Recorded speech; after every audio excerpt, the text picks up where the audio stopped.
Let us now study our next concept, calorimetry. The word calorimetry can be broken into two parts, calorie and metry. Calorie का मतलब होता है unit of heat, मेट्री का मतलब है measurement. Calorimetry में हम लोग स्टडी करेंगे हॉट ऑब्जेक्ट ने कितना हीट दिया और कोल्ड ऑब्जेक्ट ने कितना हीट लिया. The amount of heat supplied by the hot object and the amount of heat taken by the cold object. That is what we will study here. So, principle of calorimetry क्या बोलता है? As I just said, the heat lost by hot objects equals the heat gained by cold objects. जितना heat hot object release करेगा, उतना ही heat cold object absorb करेगा. तो ये principal हमें कहां काम में आएगा? If we want to find the specific heat of a substance, we can use this branch calorimetry. ये प्रिंसिपल ऑफ कैलोरीमेट्री वहां पे काम आएगा. और specific heat of object find करने के लिए हम लोग कैलोरीमीटर इक्विपमेंट यूज करेंगे. तो व्हाट इज कैलोरीमीटर? कैलोरीमीटर एक कॉपर वेसल है. कैलोरीमीटर हमारे पास एक कॉपर का वेसल है जिसमें हम लोग एक स्टरर डाल देंगे. क्या डाल देंगे? स्टरर. स्टरर स्टर करने में काम आएगा. और दूसरा एक थर्मोमीटर डाल देंगे. We will have one thermometer and one stirrer. और इसके अंदर हम लोग पानी डालते हैं. Generally we take water. Oil भी डाल सकते हैं और कोई लिक्विड भी डाल सकते हैं, but generally we use water. तो first of all, calorimeter consists of copper vessel and we have a copper stirrer, and a thermometer is also inserted into the calorimeter to measure the temperature. Outside this calorimeter we have wooden insulation. क्या रहेगा हमारे पास? woolen insulation रहेगा. wool का insulation रहेगा, so as to avoid exchange of heat. बाहर का गर्मी अंदर ना आ पाए, अंदर का गर्मी बाहर न जा पाए, इसलिए हम लोग वूल का एक इंसुलेशन लगा देंगे. और ये वूलन इंसुलेशन लगाने के बाद we put this calorimeter in a wooden box. एक लकड़े के बॉक्स के अंदर ये कैलोरीमीटर को डाल देंगे और ऊपर से एक लकड़े का लिड भी लगा देंगे, ढक्कन लगा देंगे. लकड़े का ढक्कन, लकड़े का लिड. और उस लिड में से एक होल रहेगा जिसमें से ये स्टरर पास होगा. होल में से स्टरर पास होगा और इसी होल, दूसरा एक होल में से वहां पे थर्मोमीटर भी पास होगा. Thermometer and stirrer will pass through the hole of the wooden lid.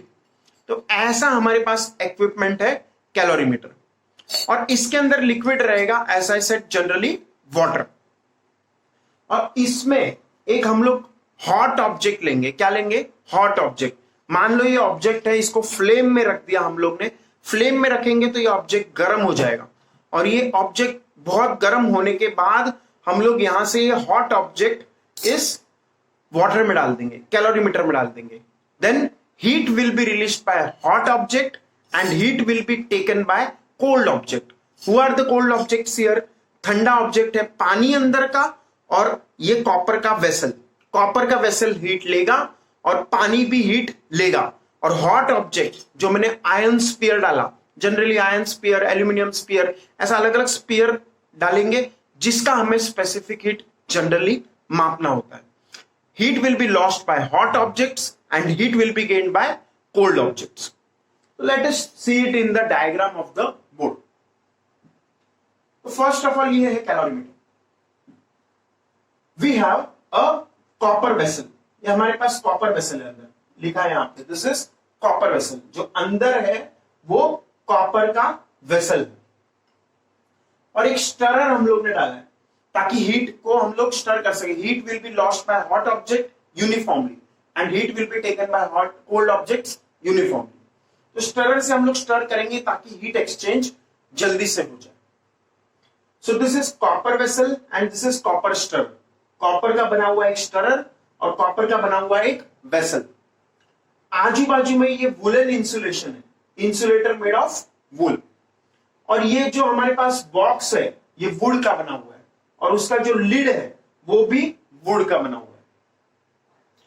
इसमें हम लोग ने ये लाल कलर से जो दिखाया यहां पे, that is the hot object, गर्म ऑब्जेक्ट है। गर्म ऑब्जेक्ट को हम लोग ऊपर से लिड खोलेंगे और हॉट ऑब्जेक्ट को अंदर डाल देंगे, so that heat is exchange between hot object and cold object. Heat will be lost by hot object and heat will be gained by cold object. So let us consider the mass of water as mW. Mass of water मैंने क्या लिया? mW. Mass of copper vessel and stirrer. Vessel भी copper का बना हुआ है, stirrer भी copper का बना हुआ है, तो total mass of vessel plus stirrer ये हम लोग क्या लेंगे? m subscript Cu. Cu stands for copper. दोनों कॉपर का बना होता है जनरली, स्टरर भी कॉपर का होता है, वेसल भी कॉपर का होता है। mH mass of hot object, जैसे हम लोग ने एग्जांपल लिया iron sphere. Iron sphere is our example of hot object. Mass of hot sphere is m subscript H। Mass of hot iron sphere m subscript H। C subscript W specific heat of water. C subscript Cu specific heat of copper. C subscript H specific heat of hot object. Example iron sphere. हमारे example में hot sphere कौन है? Iron का बना हुआ, तो specific heat of hot sphere. तो ये हम लोग को जनरली निकालना होता है, specific heat of object. This is what we generally find. The other quantities we generally measure. Mass of water हम लोग पहले वेइंग मशीन से मेजर करेंगे कितना ग्राम पानी है। Mass of copper vessel, mass of stirrer, total mass of copper vessel and stirrer we will also measure by using the weighing machine. Mass of hot object, iron sphere, aluminium sphere, जो भी हमने हमारे example में लिया उसको भी हम लोग मेजर करेंगे। तो generally specific heat of water also we know. Specific heat of water हम लोग को पता रहता है, एंड कॉपर का भी स्पेसिफिक हीट हमें पता रहता है, because they are the equipments of calorimeter. Calorimeter में ही वाटर हमने डाला है, कैलोरीमीटर कॉपर का बना हुआ है, तो ये तो हम लोग को नॉर्मली पता होता है। And we have to find the specific heat of hot object, let us say iron या फिर aluminium. So how do we find? Let us start. Are this symbols clear? mW mass of water, mCu mass of copper, mH mass of hot object, example iron sphere, Cw specific heat of water, Ccu specific heat of copper, Ch specific heat of hot object which we need to find. So let us start with our calculation. अब हम लोग हमारा calculation चालू करते हैं, ये principal apply करते हैं। So who is the hot object in our case? Iron sphere. हमारे केस में कौन हॉट ऑब्जेक्ट है? आयन का sphere. So let us apply this principle. Heat lost by hot object is equal to heat gained by cold object. तो heat का formula क्या है पहले? तो delta Q is mc delta T। ये formula तो सबको याद है, हम लोग ने स्पेसिफिक हीट पढ़ते समय ये फॉर्मूला डिराइव किया था। This formula we will use. Heat supply mc delta T। तो हॉट ऑब्जेक्ट कितना हीट सप्लाई करेगा? Mass of hot object into specific heat of hot object into change in temperature of hot object, बराबर है कि नहीं? यही formula मैंने यहां पे यूज किया। heat lost by hot object is mass of hot object, specific heat of hot object, change in temperature of hot object is equal to heat gained by cold object. cold object कौन है? ठंडा यहां पे था पानी। कौन है ठंडा? पानी। तो mass of water into specific heat of water, mass of water specific heat of water into change in temperature of water. दूसरा कौन है जिसने हीट गेन किया है? The another cold object is the copper vessel. ये जो copper का vessel है और कॉपर का स्टरर है, इन लोग ने भी तो हीट गेन किया है। तो मास of copper stirrer plus vessel into specific heat of copper into change in temperature of copper. तो ये इक्वेशन हम लोग का बनेगा।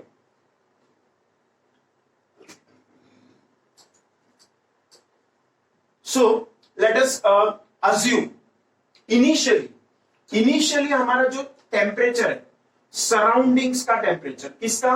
surrounding, that is room temperature. Let us say it is 30 degree Celsius. Initially room temperature कितना माना? 30 degree Celsius. तो ये हॉट स्पीयर है, इसको मैंने हीट किया था up to late us say 200 degree Celsius. Temperature initial of hot object कितना है? 200 डिग्री सेल्सियस. मैंने मान लिया कि हॉट ऑब्जेक्ट का इनिशियल टेम्परेचर कितना है? 200 डिग्री सेल्सियस. फिर फाइनली क्या होगा? ये हॉट ऑब्जेक्ट हीट रिलीज करेगा, कोल्ड ऑब्जेक्ट्स हीट गेन करेंगे, एंड फाइनली लेट अस से कुछ तो टेम्परेचर आएगा. लेट अस से the final temperature of the mixture. Mixture मतलब कौन? वाटर, कॉपर और ये हॉट स्पीयर. जब फाइनली हॉट स्पीयर ठंडा हो जाएगा, कॉपर वेसल गर्म हो जाएगा, पानी भी गर्म हो जाएगा, तो उस केस में लेट अस से this final temperature of this system is 90 degree Celsius. 90 degree Celsius हम लोग ने माना.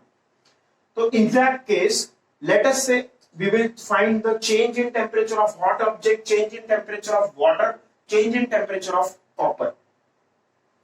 तो mass of hot water मैंने mH मान लिया. Specific heat of hot object, mass of hot object मैंने मान लिया mH. Specific heat of hot object मैंने माना C subscript H. Change in temperature of hot object, पहले 200 था, बाद में 90 हो गया, तो 200 minus 90, this is the change in temperature of hot object, is equal to mass of water into specific heat of water into change in temperature of water.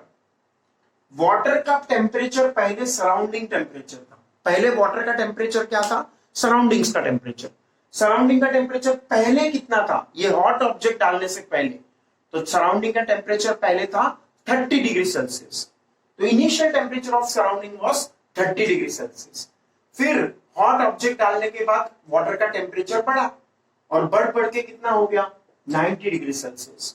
So final temperature which is 90 minus initial temperature which was 30 plus mass of copper vessel plus stirrer into specific heat of copper into change in temperature of copper. Copper का temperature भी initially कितना था? Surrounding temperature which is 30, and finally mixture के temperature पे equal हो जाएगा which is 90. तो change in temperature is 90 minus 30. अब इसमें सिर्फ हमारे पास एक ही अननोन है which is this term, specific heat of hot object. Hot object का स्पेसिफिक हीट हमें फाइंड करना है. मास ऑफ हॉट ऑब्जेक्ट हम लोग को पता रहेगा, एग्जाम में दिया रहेगा. मास ऑफ वाटर भी हम लोग को दिया रहेगा, स्पेसिफिक हीट ऑफ वाटर भी दिया रहेगा, मास ऑफ कॉपर भी दिया रहेगा, स्पेसिफिक हीट ऑफ कॉपर भी दिया रहेगा, and we will be able to do this calculation quite easy. तो ऐसे हम लोग को क्या मिल जाएगा? Specific heat of hot object. This we will be able to find. So this is the use of principle of calorimetry to find the specific heat of unknown object. जिस object का स्पेसिफिक हीट हमें unknown है वो हम लोग इस principal से find कर लेंगे. So this is how we use the principle of calorimetry. Now, other than this, we have to study next thing, which is change of state. यहाँ पे change of state नहीं हुआ, but change of state study करेंगे हम लोग. जैसे बर्फ से क्या बन गया? पानी, और पानी से क्या बन गया? स्टीम. ये थोड़ा बहुत हम लोग ने पहले भी देखा है लेटेंट हीट का कंसेप्ट में. Latent heat of fusion, latent heat of vaporisation, वहां पे हम लोग ने ये देखा है. Let us revise this graph. Let us say we have ice. क्या है हमारे पास? आइस. और आइस का टेम्परेचर कितना है? कुछ तो ले लेते हैं हम लोग. 0 केल्विन कितना डिग्री सेल्सियस होता है? तो 0 kelvin is minus 273 degree Celsius. So let us add 200 on both sides. तो 200 kelvin is equal to minus 73 degree Celsius. दोनों साइड 200 ऐड किया. 200 प्लस 0 200, 200 माइनस 273 माइनस 73. तो 200 केल्विन मतलब minus 273 degree Celsius.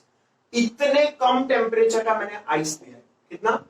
Minus 73 degree Celsius. इतना कम temperature का मैंने क्या लिया? आइस. अब मैंने ग्राफ प्लॉट किया. किस किस का? Temperature versus time. Temperature versus time. And this temperature I will take in kelvin unit. कौन से यूनिट में लेंगे? केल्विन. इनिशियली आइस का टेम्परेचर कितना है? -73 degree Celsius, which is let us say 200 kelvin.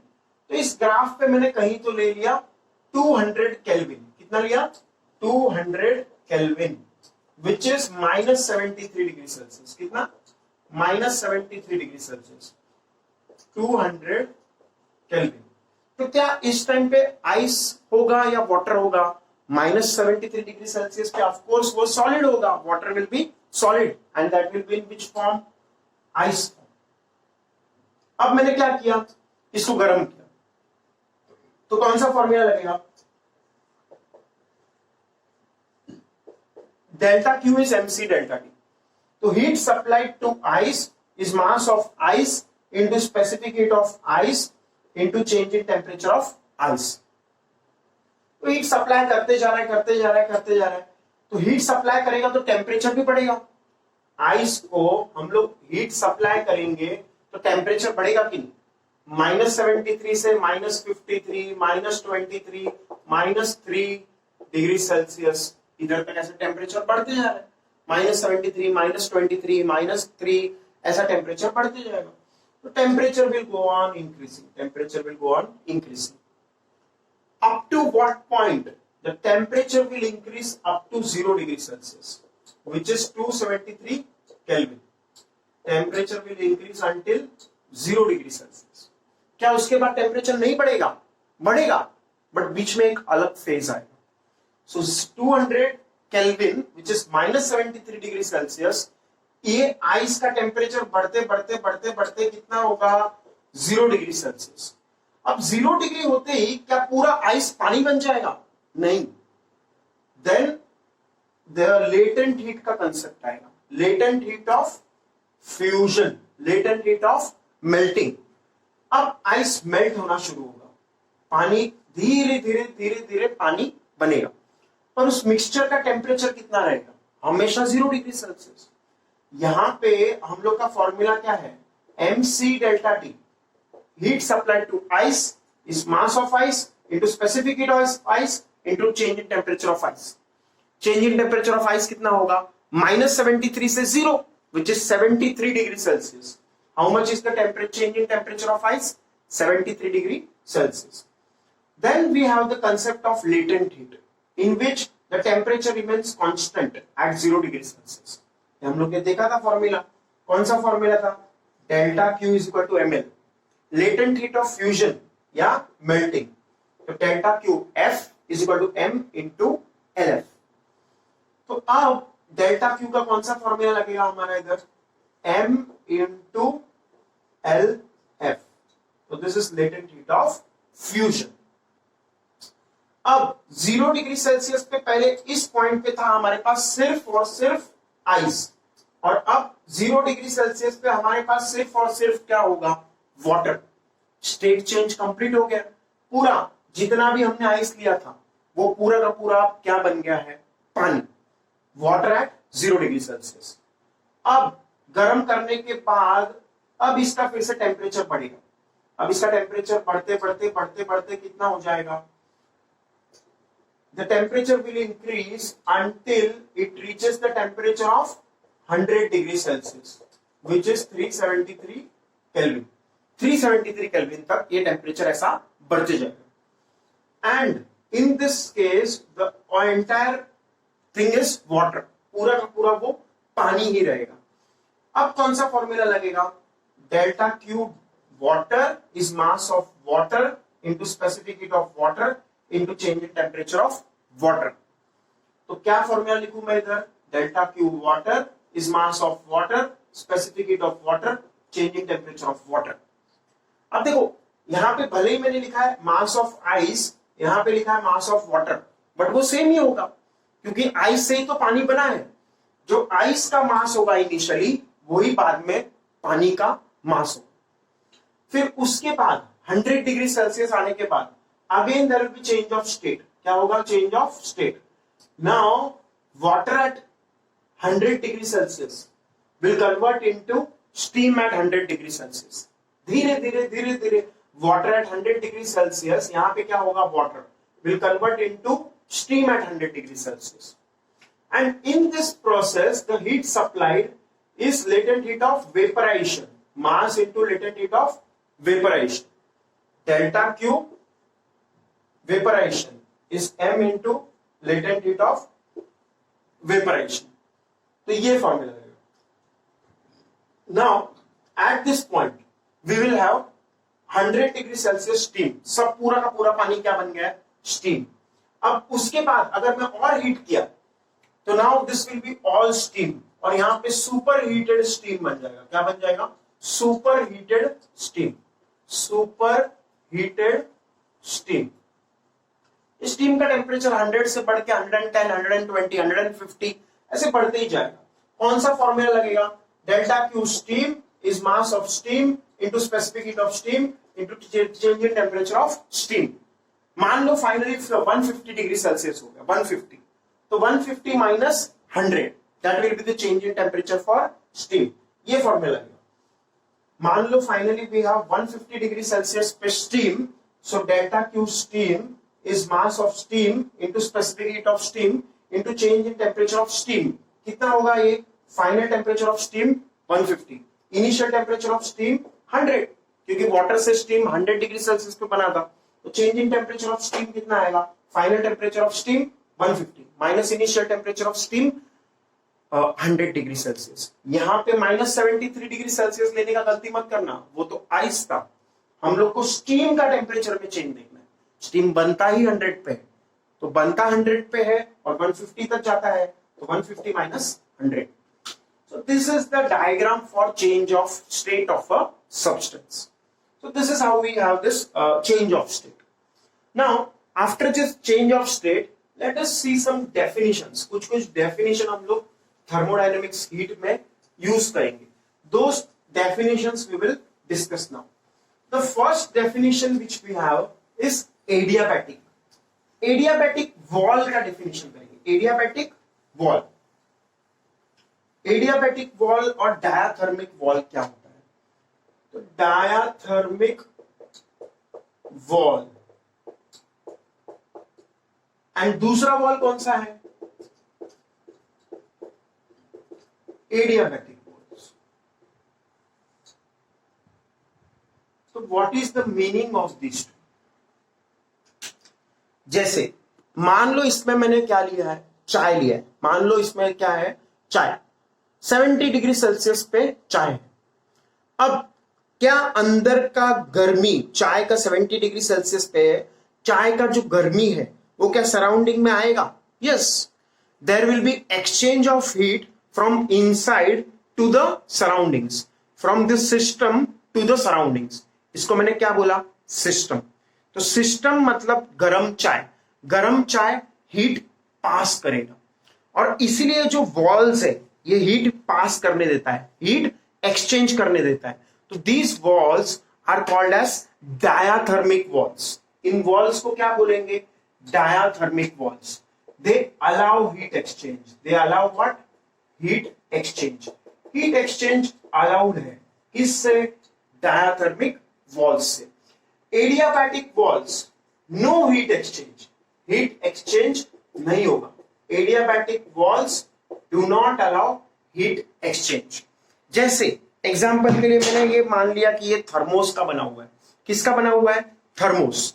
Thermos flask में अगर मैं चाय रखता 70 डिग्री सेल्सियस पे, तो क्या वो चाय ठंडा हो जाता है जल्दी से, नहीं. Thermos flask does not allow heat exchange between system and surroundings, and hence there is no exchange of heat. And in this case, the walls of the thermos flask will be called as adiabatic walls.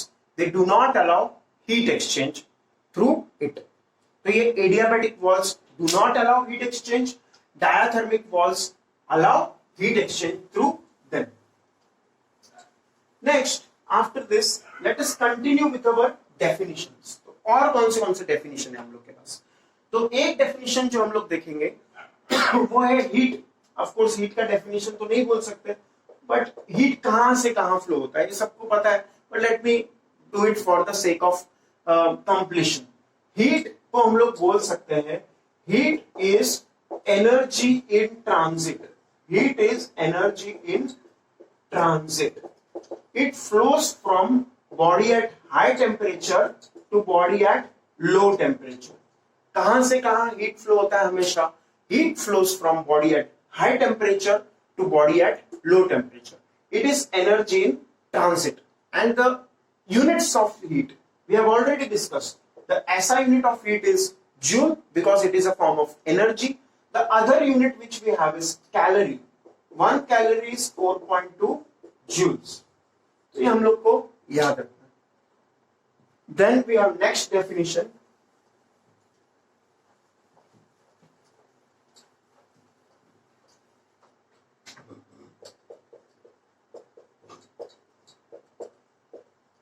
Temperature. Temperature is the degree of hotness or coldness of a body. ये तो हमने school से पढ़ा है. Temperature is degree of hotness or coldness of a body. दूसरा definition हम लोग कैसे निकाल सकते हैं? देखो हम लोग ने ये फॉर्मूला निकाला था, U is equal to F/2 nRT. ये फॉर्मूला हमने कैसे निकाला था? काइनेटिक एनर्जी इसको हमने लिखा था हाफ एम सी स्क्वायर, और सी स्क्वायर का वैल्यू सब्स्टिट्यूट किया था हम लोगों ने. और पहले तो काइनेटिक एनर्जी को ही हमने बोल दिया था इंटरनल एनर्जी, और फिर सी स्क्वायर का वैल्यू सब्स्टिट्यूट किया तो हम लोग को क्या आया? सी स्क्वायर का value 3RT bye molecular weight. फिर मास अपॉन मॉलिक्यूलर वेट को हमने लिख दिया नंबर ऑफ मोल्स, तो 3/2 nRT. ये मोनो एटॉमिक के लिए हम लोग ने निकाला था 3/2 nRT. So what we can say is kinetic energy is directly proportional to temperature. देखो temperature is directly proportional to kinetic energy, temperature is directly proportional to kinetic energy. Hence we have a definition of temperature. Temperature is directly proportional to kinetic energy. Hence temperature is defined as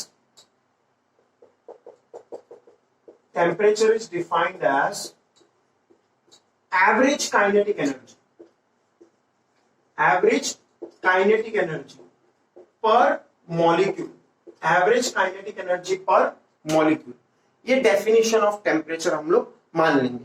temperature is defined as average kinetic energy per molecule. From this definition temperature is proportional to kinetic energy of molecule. Temperature is average kinetic energy per molecule. Then other definitions which we have are sublimation. कौन सा? Sublimation process के बारे में discuss करें.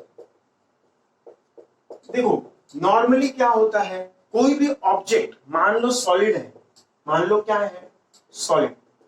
Solid को हम लोग heat करेंगे तो पहले वो बन जाता है लिक्विड, फिर और हीट करेंगे तो बन जाता है गैस.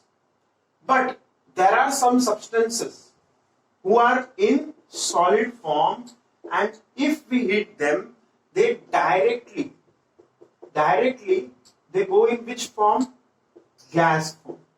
Directly वो क्या बन जाते हैं? Gas.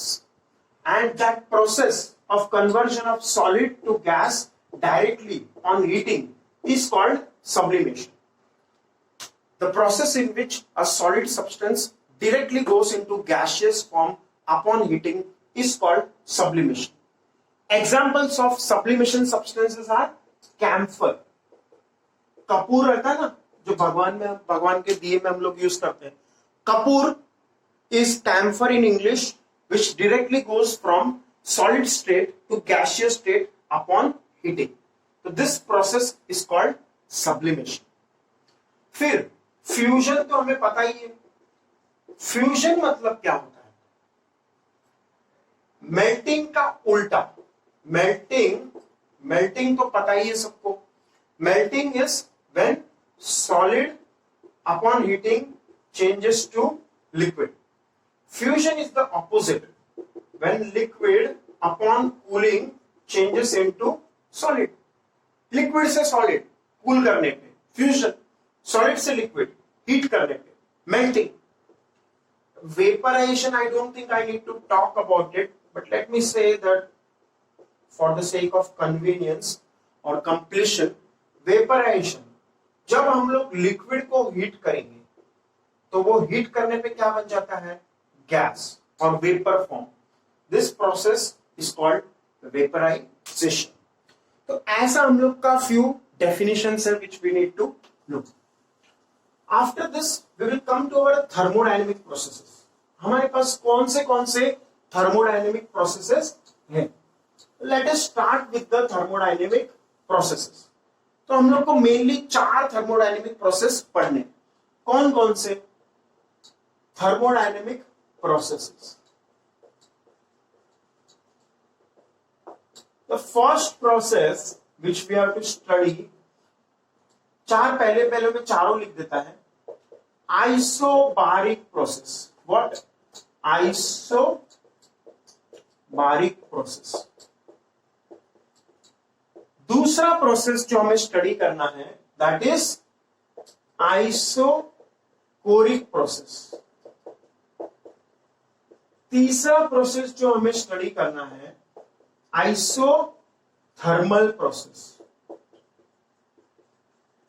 चौथा प्रोसेस जो हम स्टडी करेंगे adiabatic process.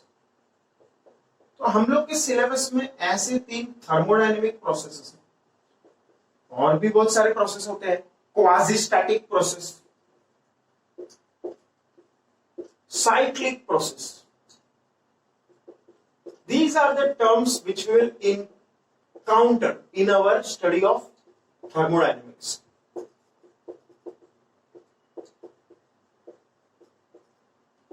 Reversible process.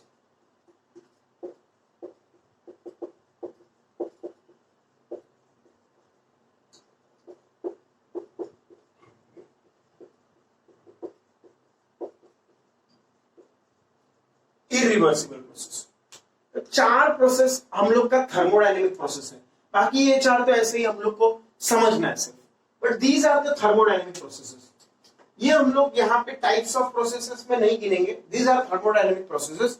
This process we have to understand. तो थर्मोडायनेमिक प्रोसेस पहले पढ़ते हैं. आइसोबारिक. आइसो मतलब क्या, ये तो मैंने पहले भी बताया हुआ है. आइसो का मीनिंग होता है सेम. तो यहां पे भी आइसो का मीनिंग क्या होगा, सेम. यहां पे भी आइसो का मीनिंग क्या होगा, सेम.